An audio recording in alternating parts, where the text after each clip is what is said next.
Operation सिंदूर आतंकवाद के खिलाफ भारत द्वारा चलाई गई अब तक के इतिहास की मैं मानता हूं यह सबसे बड़ी कार्रवाई है।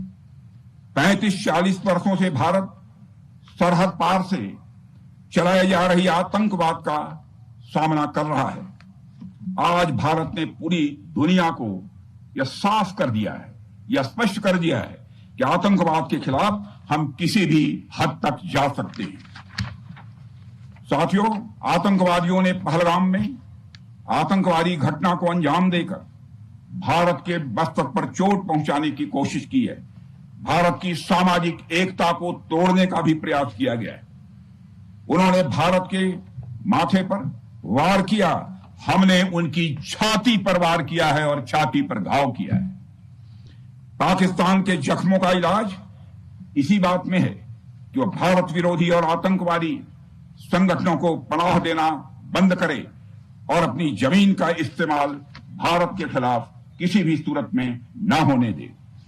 साथियों, आपको याद होगा कि लगभग 21 साल पहले स्वर्गीय अटल बिहारी वाजपेयी जी के सामने इसी पाकिस्तान ने इस्लामाबाद में डिक्लेरेशन किया था कि अब उनकी धरती से आतंकवाद एक्सपोर्ट नहीं किया जाएगा।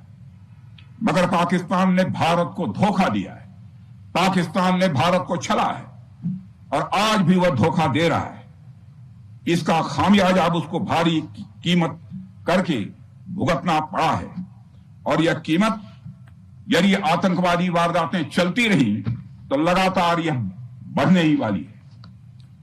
हमारे प्रधानमंत्री श्री नरेंद्र मोदी जी ने दो टूक शब्दों में आतंकवाद के खिलाफ भारत की नीति को रीडिफाइन कर दिया है, इसे परिभाषित कर दिया है, जो यह कहती है कि हिंदुस्तान की सरजमी पर किया गया कोई भी आतंकी हमला एक एक्ट ऑफ वार माना जाएगा। दोनों देशों में जो अंडरस्टैंडिंग बनी है फिलहाल वह इसी बात को लेकर है कि सरहद पार से कोई बेजा हरकत अब नहीं की जाएगी। अगर की गई तो बात निकलेगी तो बहुत दूर तक जाएगी।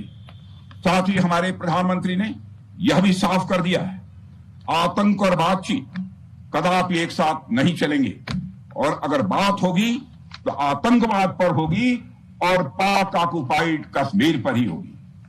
साथियों, ऑपरेशन सिंदूर की कामयाबी ने पाकिस्तान में छिपे आतंकी संगठनों और उनके आकाओं को भी यह साफ बता दिया है कि वे कहीं भी अपने आप को महफूज और सुरक्षित न समझें। अब वे हमारे बहादुर भारतीय सेनाओं के निशाने पर हैं।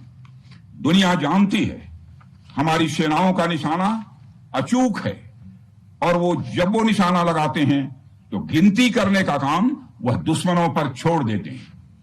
साथियों, आज आतंकवाद के खिलाफ भारत की प्रतिज्ञा कितनी कठोर है इसका पता इसी बात से चलता है कि हमने उनके न्यूक्लियर ब्लैकमेल की भी परवाह नहीं की।